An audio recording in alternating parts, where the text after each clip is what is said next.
오늘도 피곤을 이기고 추위를 이기고 분주한 시간들을 뒤로하고 주님 앞에 나와 예배를 드리는 여러분 모두에게 하나님 은혜가 함께 하시기를 바랍니다. 아멘. 오늘은 지난 주일은 우리 부흥하게 하소서 주제, 구약의 주제가 되는 에스겔 37장 14절 말씀을 가지고 나눴고, 오늘은 신약의 근거가 되는 오늘 본문이 바로 부흥하게 하소서라는 신약 성경의 말씀의 근거가 되는 오늘 본문을 가지고 말씀을 준비를 했습니다. 우리 한국교회의 역사를 돌아보면 참으로 자랑할 만한, 정말 자랑스럽게 생각하고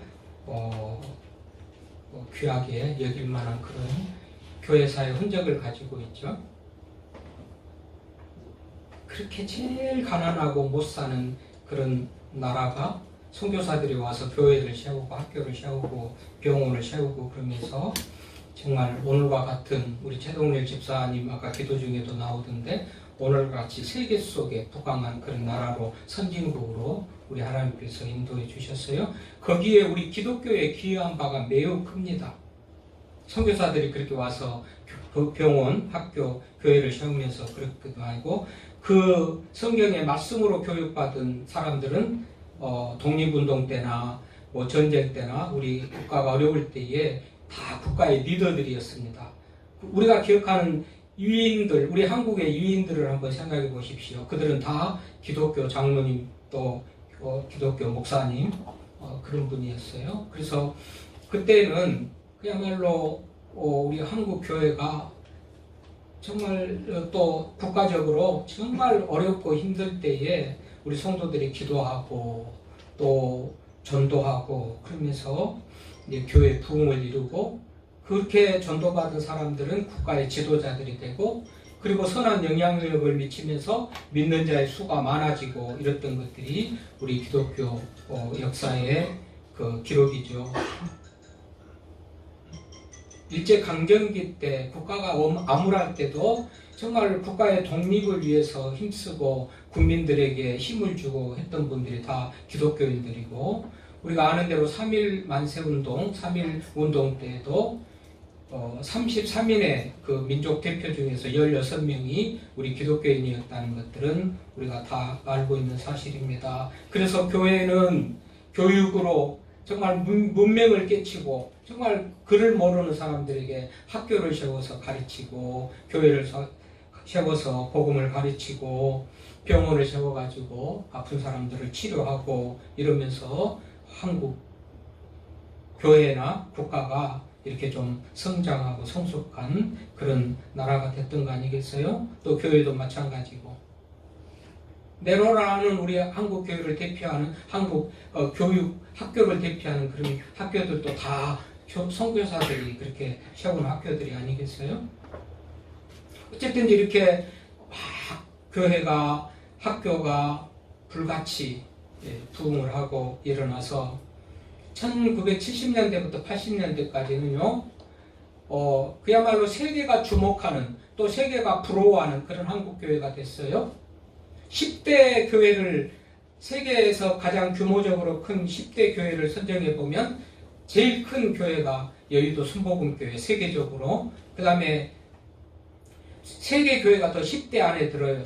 1, 2등은 아니더라도 10대 안에 든 교회가 3개나 있었다, 그렇게 말해질 정도로 교회가 부흥을, 성장을 그렇게 했던 것 아니겠습니까? 현재로는 세계 선교사 파송국가 2위가 우리나라입니다. 물론 1위는 미국이고요. 그래서 이렇게 교회가 부흥하고 성장할 때, 그때 교회는 사회 속에서 교육도 책임지고 어려운 일들도 감당하고 책임지고, 그러면서 보아원도 세우고 요양원 같은 그런 나병 환자들을 그렇게 또 치료하고 살 길을 위해서 요양원 같은 데도 세우고, 그런 것들이 다 교회에서 했던 일 아니겠어요? 한글을 널리 보급해서 문명을 깨치고 학교를 세워가지고 평화를 위해서도 헌신하고 그렇게 했던 교회입니다. 그렇게 교회가 부흥 성장을 하다가 90년대 중반부터 멈춥니다. 1995년 제가 신학교 가던 그 해가 멈추는 시대에 저는 신학교를 갔어요. 그래서 90년대부터 90년대 중반 95년부터 멈추더니 지금은 점점 쇠퇴해져 가고 있는 그런 현실 앞에서 교회의 위기감을 느끼면서 총회는 다시 한번 부흥의 불길을 붙이자. 그래서 부흥하게 하소서라는 표를 걸고서 지금 추가를 하는데, 지난 주일에도 말했지만 부흥하게 하소서 표만 던져놓고 아르세라가 아니고 답양문으로 세미나도 하고 부흥하는 교회 사례들을 또 소개도 하고 이러면서 부흥을 향하여 나간다, 이런 말씀을 드렸죠. 그래서 부흥이 아주 우리 교회는 익숙하고 늘 시기마다 부흥회를 하고 시기마다 뭐 부흥 세미나를 하고 이렇게 했는데, 어느 순간부터 부흥이라는 말은 우리 믿는 자들의 가슴 속에서 입 속에서 사라져 버리는 그런 말이 돼버렸어요. 부흥은 고사하고 현상 유지라도 됐으면 좋겠다라는 그런 생각이 목회자들과 성도들의 어떤 가슴 속에 심겨진 그런 말이 되고 말았단 말이죠. 그래서 어떻게 해요? 안 돼, 못해, 그래가지고 돼? 그래서 부흥을 꿈꾸지도 못하는 때에 다시 한번 우리 총회는 그래도 하는 교회가 있고 부흥하고 성장하는 교회가 있으니, 그리고 당연히 그것이 해야 될 교회의 존재 이유와 목적이 되니 부흥을 해야 된다라는 그런 마음을 가지고 이제 부흥을 선언하고 한국교회가 다시 한번 부흥하기를 그렇게 기도하고 있습니다. 이제 오늘 그 본문이요, 바로 안 된다, 못한다 라고, 부흥이 무슨 옛날 얘기지 지금 현상이나 유지하면 좋겠다라는 그런 시대 앞에 오늘 본문은 부흥이 얼마든지 되어진다는 사실을 우리들에게 가르쳐주고, 우리 교회도 우리들도 부흥을 꿈꾸게 하는 그런 본문이라 그렇게 말할 수가 있습니다. 오늘 시작을 어떻게 합니까? 그리하여 라고 그랬죠. 그리하여 어떤 일의 결과로 뭐를 어떻게 했기 때문에 그리하여 지금 온 유대와 갈릴리와 사마리아 교회가 평안하여 든든히 서가고 주를 경외함과 성령의 위로로 진행하여 수가 더 많아지니라. 수가 더 많아지는 부흥을 얘기하고 있어요. 그럼 무엇을 어떻게 했기 때문에 그 결과적으로 이런 결과 열매가 맺었다라고 성경이 지금 말하는 거 아니겠습니까? 그래서 그리하여 그럼 무슨 일을 어떻게 했길래 이런 결과가 나타났는가를 살펴보면, 오늘 9장에서부터 보면요, 기독교 역사 가운데 능력 있게 복음을 전하면서 이방인들에게 가서 복음을 전하고 교회를 많이 개척하고 세웠던 이제 사울의 그 어떤 회개부터, 사울의 회심과 회개부터 다루고 있어요. 9장 1절에 보니까 그렇잖아요. 9장 1절에 사울이 주의 제자들에게 대하여 여전히 유혹과 살기가 등등하고, 주의 제자들에게 대하여 여전히 유혹과 살기가 등등하여 대제사장에게 가서 다메섹 여러 회당에 가져갈 공문을 청하니, 이는 만일 그 도를 따르는 사람을 만나면 남녀를 막론하고 결박하여 예루살렘으로 잡아오려고 계획을 세우면서 사울이라는 사람이 그렇게 다메섹으로 가요. 주의 제자들에게 살기가 등등해가지고 복음을 전하는 사람들을 잡아오려고 그런다고 그렇게 기록되어 있죠. 그래서 이제 다메섹으로 가는 거예요. 사울이라는 사람이요. 그런데 가다가 호련히 하늘에서부터 예수님의 음성을 듣잖아요. 사울 자신을 부르는 소리를 듣게 됩니다. 사울아 사울아 내가 어찌하여 나를 박해하느냐. 4절에 깜짝 놀라가지고 주여 누십니까 했더니 나는 네가 핍박하는 예수라, 그렇게 지금 말을 하면서 완전히 사울이라는 한 인간이 새로운 그런 삶으로 출발하는 그런 현장이 있어요. 그래서 이렇게 사울이 예수님을 만난 다음에 완전히 변화됩니다. 그래가지고 복음을 전해야 되겠는데 제자들이 거리감을 둡니다. 왜요? 얼마 전 어제까지만 해도 제자들을 핍박하고 믿는 사람들을 박해하고 잡아 죽이려는 데 앞장섰던 이 사울이라는 사람이 이제 내가 예수님을 믿고 복음을 전하는 사람으로 변했다 한들 그게 쉽게 믿어지지가 않는 그런 상황 아니겠어요? 그래서 바나바라는 사람이 중재를 하지 않습니까? 바나바라는 사람이 중재를 합니다.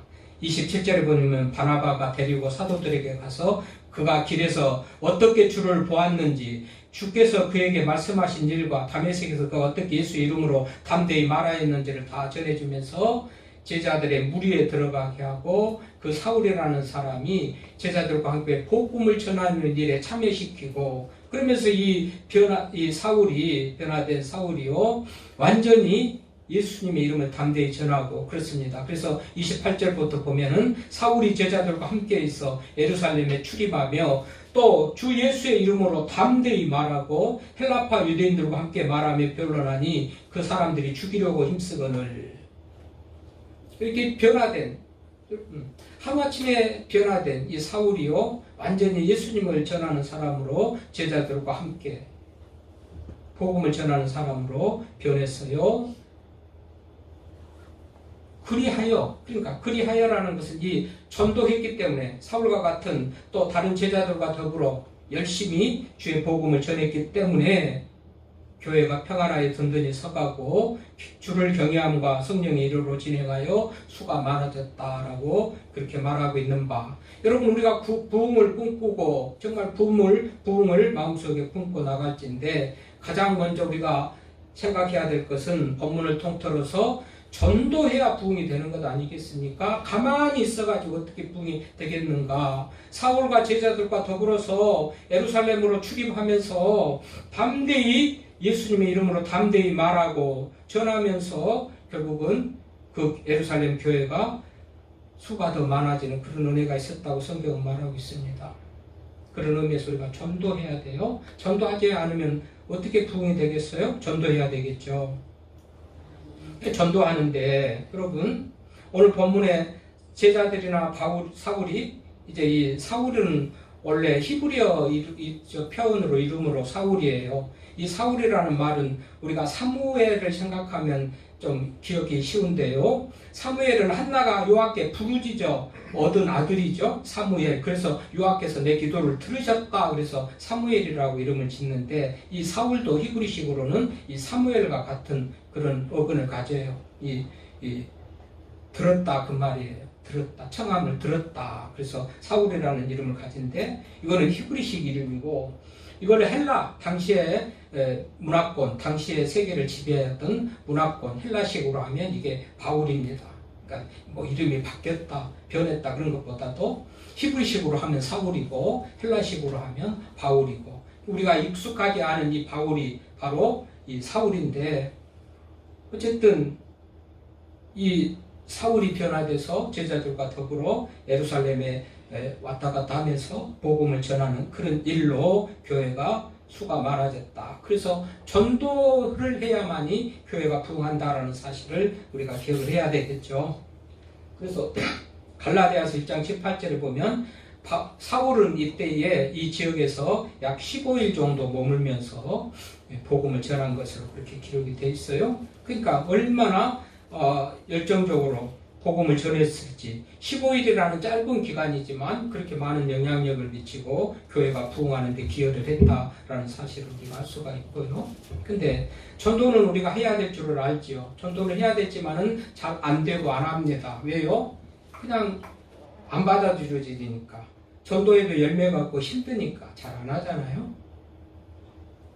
근데 중요한 것은 오늘도 보십시오. 사울이 전도하던 그 사울의 전도의 현장도 막 죽이려고 그러고 핍박을 하고 전도하다가 옥에 갇히기도 하고 매를 맞기도 하고 지금 그런 상황이 계속 전개되고 있지 않는가요?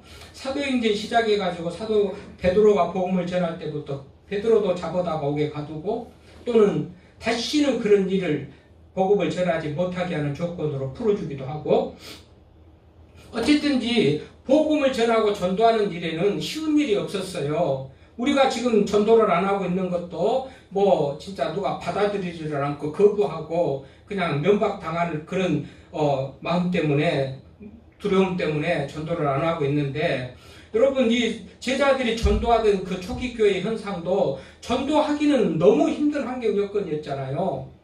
예수 말만 꺼내도, 말은 안 꺼내고 예수 믿는다고 하는 그것만 알아줘도 그냥 핍박을 하고 홀대하고 왕따 당하는 그런 현상 속에서도 제자들은 전도를 했어요. 그러니까 무슨 조건이 악조건이다, 내가 무슨 가진 것이 없거나 배운 것이 없거나 저들은 나보다도 훌륭하게 뭐 더 나아서 도대체 전도를 못하겠다라는 그런 생각을 하지 말라는 것 아니겠어요? 더 악조건인 상황 속에서 사울을 비롯한 제자들은 더 열심히 전도해가지고 믿는 자의 수가 많아졌잖아요. 베드로가 설교할 때도 믿는 자의 수가 많아졌다, 성경이 그렇게 기록하고 있죠.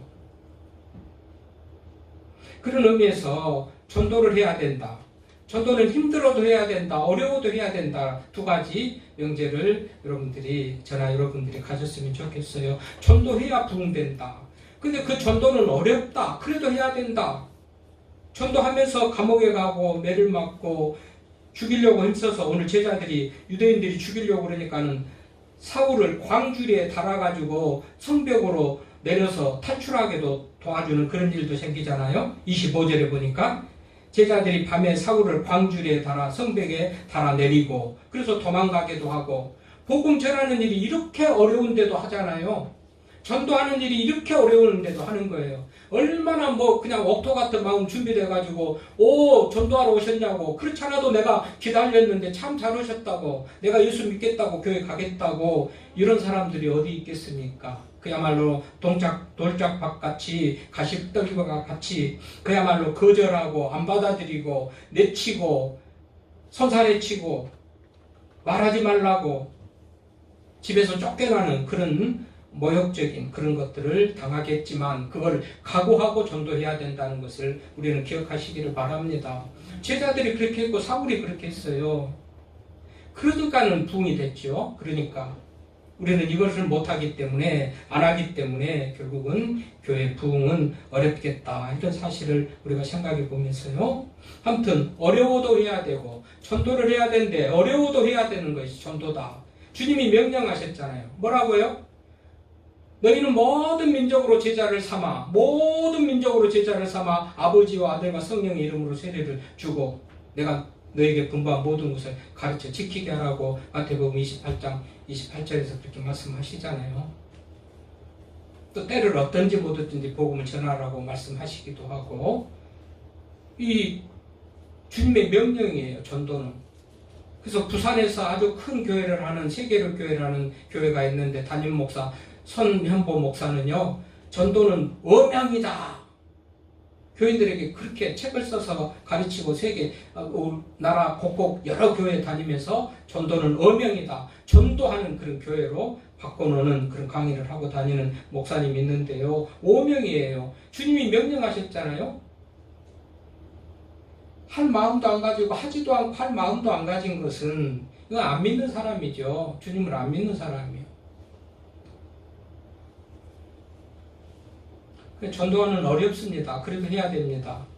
여러분, 우리가 1885년에 미국 선교사들이 들어와서 선교의 역사를 우리가 한 140년 지금 보잖아요. 1885년 4월달 부활절로 보니까, 그때 감리교로서는 아펜젤러 목사님이, 장로교로서는 언더우드 목사님이 이 복음을 전하려고 왔죠. 언더우드 목사가 당시 26살입니다. 26살. 미국에 약혼자가 있습니다. 나 한국으로 가서 선교할 거예요. 약혼자가 깜짝 놀랍니다. 먹을 것은 있습니까? 몰라요. 병원은 있습니까? 몰라요. 그럼 당신이 가려고 하는 한국에 대해서 도대체 아는 것이 뭡니까? 나는 아무것도 모르지만 하나님을 알지 못하는 1000만 명의 백성들이 있어서 그들의 영혼을 구원해야 된다는 그것밖에 내가 모릅니다 하고서 왔던 사람이 언더우드예요. 그분에 의해서 이렇게 한국 교회가 이렇게 된 것을 우리가 기억하면 전도해야 된다. 전도해야 교회가 생기구나. 전도해야 부흥하구나. 그래서 정말 교회는 이 복음 증거에 생명을 걸고 전도를 했죠. 우리는 전도의 형태가 다양하게 뭐 전도제를 가지고 했던 옛날의 식도 있지만 그거 가지고는 안 되니까 요즘에는 관계전도, 소위 관계전도. 그래서 친해지면서 커피 먹고 밥 먹고 친해지면서 복음을 전하는 관계전도가 요즘에 뭐 대세같이 전도의 형태가 바뀌었습니다만, 어쨌든지 어느 교회들마다 지금도 그래도 뭐 길거리에서 붕어빵을 나눠주고 무슨 솜사탕을 나눠주고 뭐 하면서 전도를 하잖아요. 예, 그게 주님의 명령이기 때문에 그래요. 이 추운 날에도 토요일이나 이런 데 한번 시내 한번 다녀보세요. 교회 앞 사거리에서 뭐 사람 많은 데서 교회들마다 이 띠를 두르고 전도하는 팀들을 많이 볼 겁니다. 왜 추운데 그래요? 왜 전도가 안 되는데도 그래요? 주님의 명령이니까. 그래야 부흥을 하죠. 그런데 그런 교회들은 다 부흥을 합니다. 열심히 하니까 해요. 어떤 교인들은 그 교회에 등록하면서 그런데요. 그렇게 열심히 하는 것 보니까 내가 감동받아서 이 교회에 왔다 그런데요. 교회 존재 이유는 봐도 영혼 구원하는 거고 전도해서 영혼을 구원하는 것이죠. 자, 이렇게 했더니 여러분 오늘 본문 속에서요. 그래서 전도를 해야 되고 어려워도 해야 된다는 그 교훈. 그 다음에 그렇게 전도했더니 유대와 갈릴리와 사마리아 교회가 평안하에 든든히 서가고 그래요. 자, 유대나 갈릴리는 예수님이 복음을 전했던 중심지가 갈릴리고요. 유대는 기본적으로 유대인, 하나님을 믿는 유대 사람들, 유대 종교를 가진 그런 사람들이 뭐 사는 지역이고, 갈릴리는 촌동네지만 예수님이 복음을 증거했던 그런 중심 도시였고, 그런 도시는 그래도 복음을 전하면 전도를 하면 그래도 받아들일 수 있는 그런 기본 토양이 돼 있는 그런 바탕이 돼 있는 그런 지역이지만, 사마리아는요, 우리가 아는 대로 사마리아는 유대인들이 사람 취급도 하지 않잖아요. 피가 섞여서 혼혈적이라고 이방인 취급을 하고 괴 취급을 하고 상종을 안 하고. 그런데 사도들은 그런 데 가서 복음을 전했어요. 사도들은 그런 데 가서 복음을 전해서 사마리아 교회가 든든히 서가. 사마리아 지역은 그런 데거든요. 유대인들은 지금까지 다 외면했어요. 유대인들은 다 외면했어요. 그런데 기독교인들은, 그리스도인들은 거기에 가서도 복음을 전했더니 복음이 받아들여지고 사마리아 교회가 생기고 부흥했다 이렇게 말하고 있어요. 자, 이런 의미에서 보면 우리가 정말 전도를 하는데도요, 뭐 가난하든지 부자든지 남자 여자나 젊은이나 어른이나 뭐 하여튼 관계없이 누구나 다 차별 없이 전도를 해야 되겠다라는 그런 교훈을 우리가 또 오늘 말씀 속에서 얻어볼 수가 있죠. 유대인들은 사마리아 사람들 개 취급을 했잖아요. 사람 취급도 안 했잖아요. 근데 그리스도의 사랑을 가진 그 사람, 똑같은 영혼의 가치를 느낀 거 아니겠어요? 똑같은 영혼의 가치를 느끼고서 그런데도 가서 복음을 증거해가지고 교회를 세우고 사마리아 교회가 평안하에 든든히 서갔다 그렇게 말합니다. 그런 의미에서 우리는 차별 없이 부자들만 좋아하거나 전도하거나 저 사람 부자인데 전도하면 우리 교회가 얼마나 좋을까라는 그런 생각이 아니고, 실제로 복음이 필요한 사람들은요, 가난한 사람들, 소외된 사람들, 그런 사람들이죠. 실제로 복음 필요로 하는 사람들은. 그런 사람들에게 가서 복음을 전해야 되겠다. 차별 없이 복음을 전해야 되겠다. 그리고 교회가 평안하여 든든히 서가고 그래요. 평안하여. 여러분, 교회가 평안하다. 이 말은 지금같이 이 막 핍박을 하고 잡아 죽이려고 그러고 믿는 사람들을 어렵게 하는데 거기에서 무슨 평안이 있겠어요? 모순이죠. 좀 이상하게 이해가 안 되죠. 일시적으로 여러분 뭐 노마나 팍스, 노마는 공포정치, 억압정치에 입 닫고 아무 말도 못하니까 아무 일도 없는 것 같이 평안해 보였던 그런 상황과 같이요.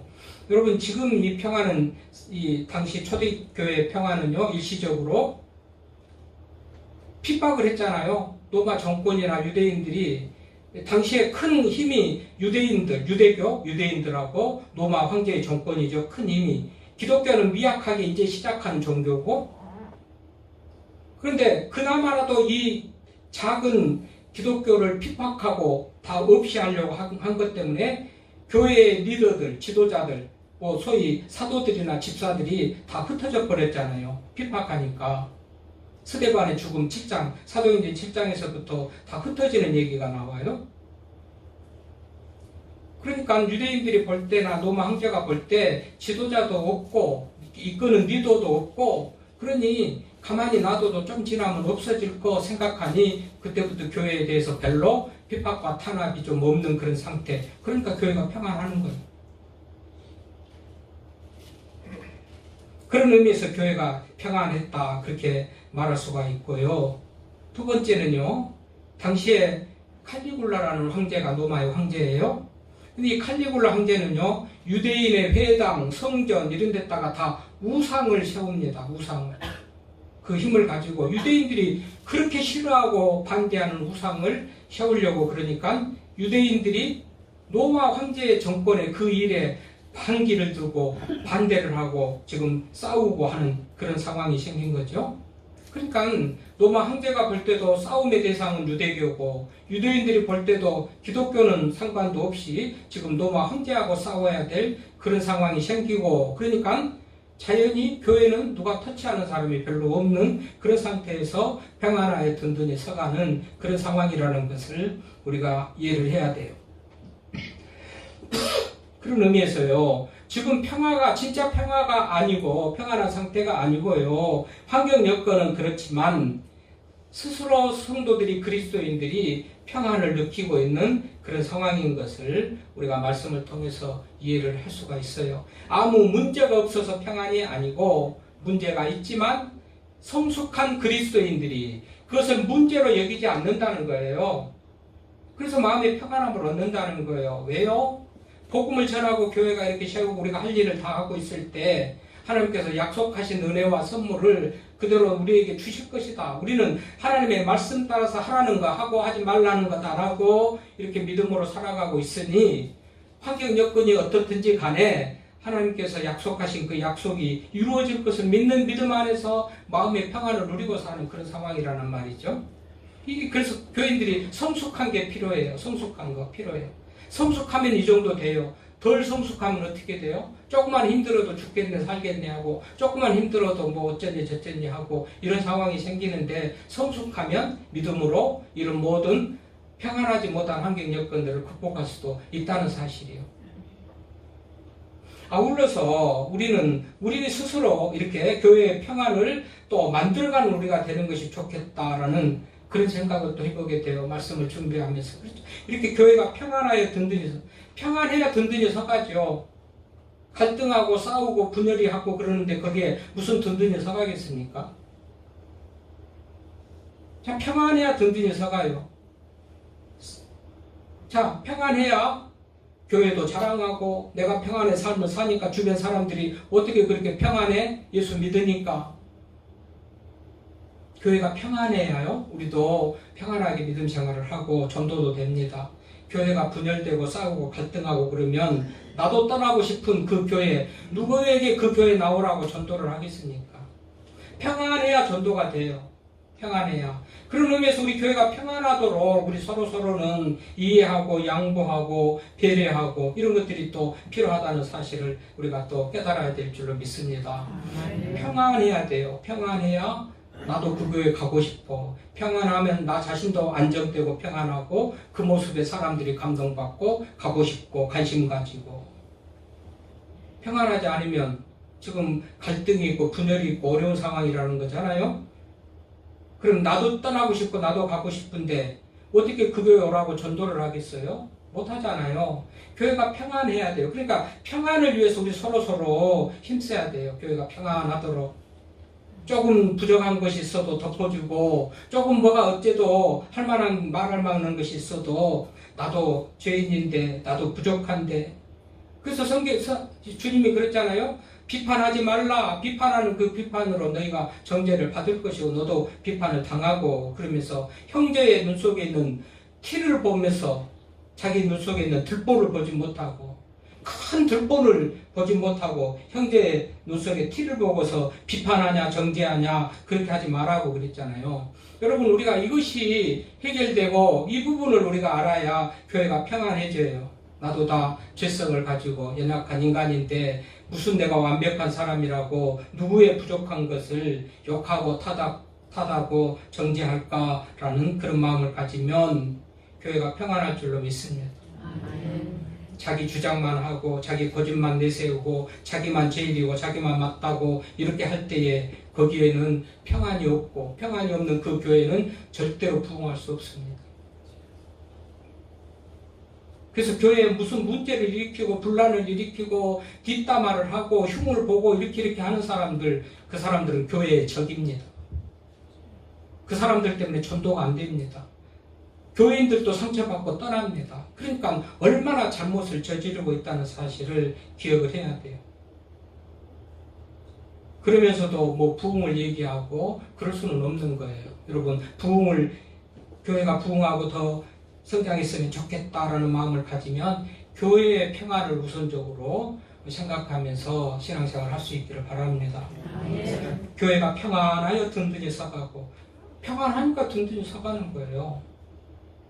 우리 교회 와봐, 우리 교회 좋아, 우리 교회 평안해, 우리 성도들 다 좋아, 사랑도 많아, 이해도 많아. 또 덧붙여서 나오는 것이 뭡니까? 교회가 평안하여 든든히 서가고 주를 경외함과 성령의 위로로 진행하여 수가 더 많아졌다. 그래요? 주를 경외하는 것.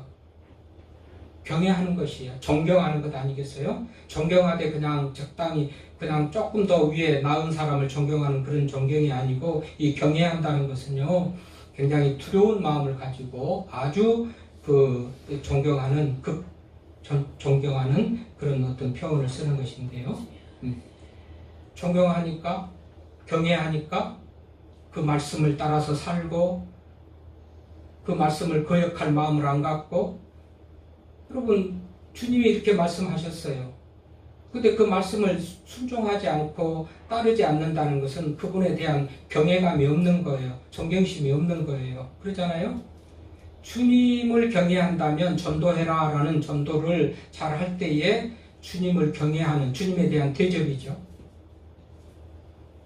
그러니 수가 더 많아졌구나. 주를 경외함으로, 주를 경외하는 것은 특별히 현실적으로 눈에 드러나는 것은 말씀에 대한 순종이죠. 주님에 대한 말씀의 순종, 예배하는 것으로 내가 주님을 경외하는 것을 보여주고, 기도하면서 주님의 전능하심을 인정하고 나의 연약함과 부족한 것을 인정하면서 주님을 높이고 주님을 경외하는 그때에 성령의 위로, 성령의 위로는, 성령은 하나님이시고 같은 주님이라고 다 삼위일체 하나님이신데 나를 경외하고 존경해 주니까 당연히 성령 하나님이신, 삼위일체 하나님이신 성령님도 격려해 주고 칭찬해 주고 기도를 들어주시고 잘할 수 있도록 응원해 주시고 그러겠죠. 경외하는 것이 별개고 성령의 위로가 별개가 아니고, 삼위일체 하나님 동일하신 주님에 대해서 경외하니까 동일하신 주님은 또 위로하시고 격려하시고 칭찬하시고, 그럼으로써 교회가 숫자가 많아지게 됐다라고 성경이 말한 바, 여러분 오늘 말씀 속에서 우리는 전도를 해야 된다. 어려워도 해야 된다. 차별 없이 어디든지 해야 된다.